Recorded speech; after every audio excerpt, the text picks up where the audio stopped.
Welcome to money Manthan TV. నేను మీ ధనలక్ష్మి. ఆస్తుల వివరాలు, ఆస్తుల భద్రతలు. వివరాలంటే అన్ని రకమైనటువంటి ఆస్తులు, ఏ విధంగా వాటిని కాపాడుకోవాలి, వాటికి సంబంధించినటువంటి విషయాలు మనం ఇప్పుడు తెలుసుకుందాము. ఆర్థిక విశ్లేషకులు, అపార అనుభవం కలిగినటువంటి వ్యక్తి హనుమండ్లు గారు. హనుమండ్లు గారు, నమస్కారం సార్. నమస్తే. సార్, ఇప్పుడు ఆస్తి భద్రతలు అవి ఏ విధంగా కాపాడుకోవాలి? ప్రతి వ్యక్తి కూడా రెండు రకాల ఆస్తులు, స్థిరాస్తులు, చరాస్తులు. స్థిరాస్తులు అంటే ల్యాండ్స్ కావచ్చు, బిల్డింగ్స్ కావచ్చు, కాంప్లెక్సెస్ కావచ్చు, తర్వాత అగ్రికల్చర్ ల్యాండ్స్ కావచ్చు, ఇవన్నీ స్థిరమైన స్థిరాస్తులు అనమాట. చరాస్తులు అంటే నగదు కావచ్చు, బంగారం కావచ్చు, ఇన్సూరెన్స్ కావచ్చు, డిపాజిట్స్ కావచ్చు, పోస్టల్ సేవింగ్స్ సర్టిఫికేట్స్ కావచ్చు, ఇన్సూరెన్స్ పాలసీస్ కావచ్చు, బాండ్స్ కావచ్చు, ఇవన్నీ కూడా చరాస్తులు. అంటే ఎనీ టైం ట్రాన్స్ఫర్ చేసుకోవచ్చు, ఈజీగా హ్యాండ్ ఓవర్ చేసి దాన్ని ట్రాన్స్ఫర్ చేసుకునే అవకాశం ఉందన్నమాట. ఈ స్థిరాస్తులకు చరాస్తులకు వేరు విధమైన జాగ్రత్తలు తీసుకోవాల్సిన అవసరం ఉంటుంది. ఎందుకంటే మనం ఆస్తులు కొంచెం అశ్రద్ధ చేసినా కానీ, దాని భద్రత కోసం తగిన చర్యలు తీసుకోకపోయినా కానీ నష్టం జరిగే అవకాశం ఎక్కువగా ఉంటుంది. మనము బాగున్నప్పుడు చేసినా కానీ తర్వాత తరం వాళ్ళకి కూడా ఇబ్బంది వచ్చే అవకాశం ఉంటుంది. లేకపోయినా మనం మన పేరు మీద మన అవసరమైన చర్యలు తీసుకోకపోయినా, దాన్ని కాపాడుకోలేకపోయినా, అలాంటప్పుడు కూడా మనకు నష్టం జరిగే అవకాశం ఉంటుంది. ఎవరు అన్యాక్రాంతమైపోయే అవకాశం ఉంటుంది, నష్టపోయే అవకాశం ఉంటుంది. తర్వాత దాన్ని మళ్ళీ తిరిగి కోల్పోని పరిస్థితికి వచ్చే అవకాశం కూడా ఎక్కువ ఉంటుంది. కాబట్టి ప్రతి వ్యక్తి కూడా సంపాదించడం ఎంత ముఖ్యమో, పెట్టుబడి పెట్టడం ఎంత ముఖ్యమో, ఆ పెట్టుబడిని ఆ యొక్క ఆస్తుల్ని కాపాడుకునే విధంగా చర్యలు తీసుకోవడం అంతే అవసరం. ఆస్తులు కాపాడుకోలేక సంపాదించే ప్రయోజనం లేదు, కష్టపడే ప్రయోజనం లేదు. కాబట్టి ప్రతి వ్యక్తి కూడా తన కష్టపడి సంపాదించిన ఆస్తుల్ని కాపాడు ప్రతి చర్య తీసుకోవాల్సిన అవసరం. ఓకే సార్, ఇన్సూరెన్స్ పాలసీ ఉంది కదా సార్, ఇప్పుడు ఆ ఇన్సూరెన్స్ పాలసీ కుటుంబంలో ఉన్నటువంటి వాళ్ళకి ఆస్తిగా కూడా మనం భావించవచ్చు అంటారా? మన ప్రతి వ్యక్తి కూడా ఇన్సూరెన్స్ పాలసీ తీసుకున్నప్పుడు, ఇన్సూరెన్స్ పాలసీ కట్టినప్పుడు మనకు ఎండోమెంట్ పాలసీ ఉంటుంది, తర్వాత అదర్ పాలసీస్ ఉంటాయి. దాంట్లో మనం కట్టిన ప్రీమియం అంతా కూడా ఒక పీరియడ్ తర్వాత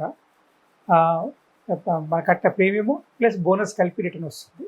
అంటే ఇవన్నీ కూడా ఎప్పుడైతే మనకు తిరిగి వచ్చే అవకాశం ఉన్న ఆస్తి ఉంటుందో దాన్ని ఆస్తి అనబడుతుంది అన్నమాట. తిరిగి రాకుండా పోయేది ఖర్చు అవుతుంది. తిరిగి రాకుండా మనం పెట్టే ఖర్చులు అనుకోండి, నిత్యావసర ఖర్చులు కానీ, విద్య పిల్లల చదువుల కోసం కానీ, పెళ్ళిళ్ళ ఖర్చులు కానీ ఇవి తిరిగి రావు. కాబట్టి అవి ఖర్చులు అవుతాయి. ఇవి మిగతా ఏమో ఖర్చులు కాకుండా మనం పెట్టి మనం చెల్లించిన పేమెంట్ తిరిగి వచ్చే అవకాశం ఉన్న కానీ ఆస్తులు అవుతాయి అన్నమాట. కాబట్టి కూడా ఎల్ఐసి పాలసీలు కూడా ప్రతి వ్యక్తి కూడా ఎన్నో రకాల పాలసీలు తీసుకుంటాం. హెల్త్ ఇన్సూరెన్స్ తీసుకుంటాం, టర్మ్ పాలసీ తీసుకుంటాం, ఈక్విటీ ఎండోమెంట్ పాలసీ తీసుకుంటాము, తర్వాత అదర్ లైఫ్ ఇన్సూరెన్స్ పాలసీ తీసుకుంటాం. కాబట్టి మనకు టర్మ్ పాలసీలో మనకు ఎలాంటి రిటర్న్ వచ్చే అవకాశం ఉండదు. మనం ఓన్లీ కట్టిన ప్రీమియం అటే వెళ్ళిపోతుంది, ఇన్సూరెన్స్ కవరేజ్ ఉంటుంది. అంటే అదే మాదిరిగా మిగతా పాలసీ అయితే మాత్రం మెచ్యూరిటీ టైంలో మనకు రిటర్న్ వచ్చే అవకాశం ఉంటుంది. కాబట్టి అలాంటి పాలసీ అన్నింటినీ కూడా జాగ్రత్తగా ఇన్సూరెన్స్ కంపెనీలో ఉన్న డాక్యుమెంట్స్ ఉంచుకోవడం, ఒకవేళ దాని మీద లోన్ తీసుకున్నా కానీ దాని యొక్క రికార్డ్స్ మెయింటైన్ చేయడం, రికార్డ్ మెయింటైన్ చేస్తూ దాన్ని తర్వాత మళ్ళీ ఆ పాలసీ యొక్క వివరాలు ఉంచుకోవాలి. రెగ్యులర్గా పేమెంట్ చేస్తుండాలి ప్రీమియంని. నామినీ అనేది కంపల్సరీ అన్నమాట. ప్రతి ఫైనాన్షియల్ అసెట్స్కి నామినీ అనేది ఉంచడం అవసరము. అంటే ఇది ఇన్సూరెన్స్ పాలసీ నామినీ అవుతుంది కాబట్టి, అంటే భవిష్యత్తులో ఒకవేళ ఏమైనా పాలసీ జరిగినా కానీ దాని వచ్చే పాలసీ మొత్తం నామినీకి చేరే విధంగా ఇన్సూరెన్స్ పాలసీ అండర్టేకింగ్ ఉండమన్నమాట. కాబట్టి ఇప్పుడు కొన్నిసార్లు చూస్తాం, చాలామంది పాలసీ తీసుకుంటారు, కట్టేస్తుంటారు, మధ్యలో ఎక్కడో అనుకోని పరిస్థితుల్లో చనిపోవడమో, లేకపోతే సమాచారం ఇచ్చే అవకాశం ఉండకపోయిన పరిస్థితులు రావచ్చు. కోమాలోకి వెళ్ళిపోయి ఏళ్ళ పరిస్థితి వచ్చినప్పుడు మనకు నష్టం జరిగే అవకాశం ఉంటుంది. కాబట్టి అలాంటి వాటి అన్నింటి కూడా చూసుకొని, అలాంటి వాటి పరిస్థితులు కూడా ఊహించుకొని ఒక డీటెయిల్స్ అన్నీ కూడా ఒక చోట ఉంచడము, ఒక విధంగా ఉంచడము, తర్వాత అవైలబుల్ ఉంచడము, మొత్తం పాలసీలు కూడా ఎంత కట్టాము, ఎంత మీద లోన్ తీసుకున్నాము, ఆ డీటెయిల్స్ కూడా దగ్గర ఉంచుకుంటే మాత్రం మిగతా వాళ్ళకి, కుటుంబ సభ్యులకు ఒక ప్రయోజనం చేకూరే అవకాశం ఉంటుంది. ఓకే సార్, ఇప్పుడు ఏవైతే బ్యాంక్ డిపాజిట్లు ఉన్నాయో అవి స్థిరాస్తులు అంటారా, లేక చరాస్తులు అంటారా? బ్యాంక్ డిపాజిట్ అన్నీ కూడా చరాస్తులు. అవి బ్యాంక్ డిపాజిట్స్ కానీ, పోస్టల్ సర్టిఫికేట్స్ కానీ, మ్యూచువల్ ఫండ్స్ కానీ, షేర్స్ కానీ, ఇవన్నీ చరాస్తులు. అయితే వీటిని మన పేరు మీద ఉండాలి. అన్నిటికీ బ్యాంక్లో డిపాజిట్ చేసామనుకోండి, మన అకౌంట్లో డిపాజిట్ ఉంటుంది. కొన్నిసార్లు చాలాసార్లు ఏం చేస్తామంటే పాలసీ డిపాజిట్ తీసుకుంటాం, దాని మీద లోన్ తీసుకుంటాం. డిపాజిట్ లోన్ తీసుకున్నప్పుడు డిపాజిట్ బాండ్ వాళ్ళ దగ్గర ఇస్తాం కాబట్టి వాళ్ళ దగ్గర బ్యాంక్ దగ్గర ఉంటుంది. ఆ డిపాజిట్ చేసిన వీళ్ళకి చాలామంది తెలియదు. తర్వాత డిపాజిట్ లోన్ ఉండే విషయం తెలియకపోయే అవకాశం ఉంటుంది. కాబట్టి డిపాజిట్స్ అన్నిటి కూడా ఒక డీటెయిల్స్ అనేది ఉంచాల్సిన అవసరం ఉంది. జనరల్గా 1-2 బ్యాంకుల కంటే ఎక్కువ మెయింటైన్ చేయకపోవడం మంచిది. ఎంతో మన కన్వీనియంట్గా ఉన్న దగ్గర ఉన్న బ్రాంచ్లతో డిపాజిట్ చేసుకోవాలి. పోస్టల్ సేవింగ్ సర్టిఫికేట్స్ కూడా ఏదైనా కానీ పొదుపు పథకాలు ఏది చేసినా కానీ డీటెయిల్స్ అన్నీ జాగ్రత్తగా ఉంచాల్సిన అవసరం ఉంది. అదే మాదిరిగా సేవింగ్ సర్టిఫికేట్స్ కానీ, డిపాజిట్స్ కానీ, మ్యూచువల్ ఫండ్స్ కానీ, బాండ్స్ కానీ ఏది చేసినా కానీ మొత్తం కంపల్సరీ ఒక డీటెయిల్స్ ఒక కాపీ ఉంచుకోవడం, ఒక కనీసం జిరాక్స్ కాపీ, ఒరిజినల్ ఒకవేళ లోన్ కోసం ఇచ్చినా కానీ జిరాక్స్ కాపీ ఉంచుకోవాల్సిన అవసరం ఉంటుంది. షేర్స్కి మ్యూచువల్ ఫండ్స్కి ఉన్న తేడా ఏంటి?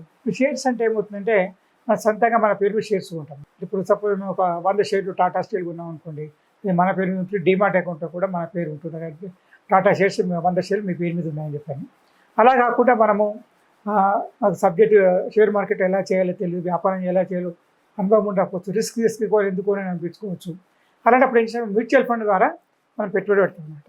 అంటే మ్యూచువల్ ఫండ్స్ ఏం చేస్తాం, మన అలాంటి వాళ్ళ దగ్గర అందరి దగ్గర ఆ డబ్బు తీసుకొని ఆ ఫండ్స్ మొత్తాన్ని పెద్ద మొత్తంలో షేర్ మార్కెట్లో పెట్టుబడి పెడతారు. అంటే నష్టం వచ్చే అవకాశం ఉంటే తీసి అమ్మేయడము, లాభం వచ్చే అవకాశం ఉంటే కొనడము, ఇలాంటివి చేస్తుంటారు అనమాట వాళ్ళ అనాలిసిస్ ప్రకారం. కాబట్టి మనం డైరెక్ట్గా షేర్ మార్కెట్లో ఒక కంపెనీ షేర్ కొనకుండా మ్యూచువల్ ఫండ్ ద్వారా పెడితే మన మ్యూచువల్ ఫండ్లో యూనిట్స్ ఇస్తారు. మ్యూచువల్ ఫండ్స్ మనం 10,000 పెడితే మీకు 10 యూనిట్స్, ఇట్లా నెంబర్ ఆఫ్ యూనిట్స్ ఇస్తారు.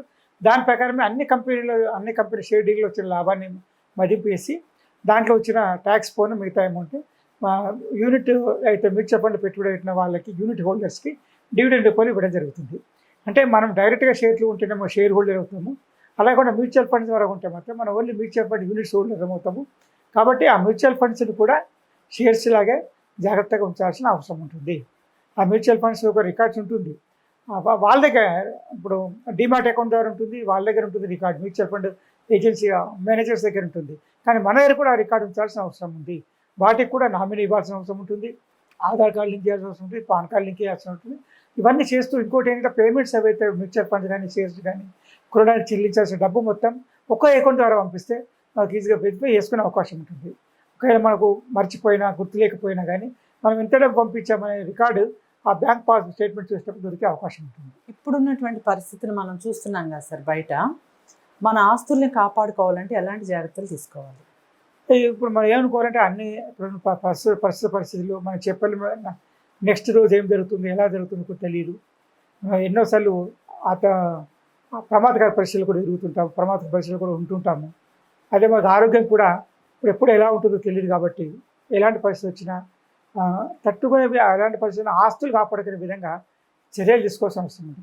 ఎస్పెషల్లీ సీనియర్ సిటిజన్స్, వృద్ధాప్యుల కేసులో ఖచ్చితంగా ఆ యొక్క డీటెయిల్స్ అన్నింటి కూడా పిల్లలు పంచుకోవడం, ఒక కాపీ తన దగ్గర ఉంచుకోవడం, పిల్లలు కూడా పంపించడం. అదే మాదిరిగా వాటిని కాపాడాల్సిన ఫిజికల్ ఒక ఏజెన్సీని అపాయింట్ చేయడం, ఒక కన్సల్టెంట్ ద్వారా తీసుకొని వారి ద్వారా అమ్మకం కొనడం చేయడం కానీ, లేకపోతే ఒక్కరి ద్వారానే వ్యాపారం క్రయ విక్రయాలు చేస్తుంటే సమాచారం దొరికే అవకాశం ఉంటుంది.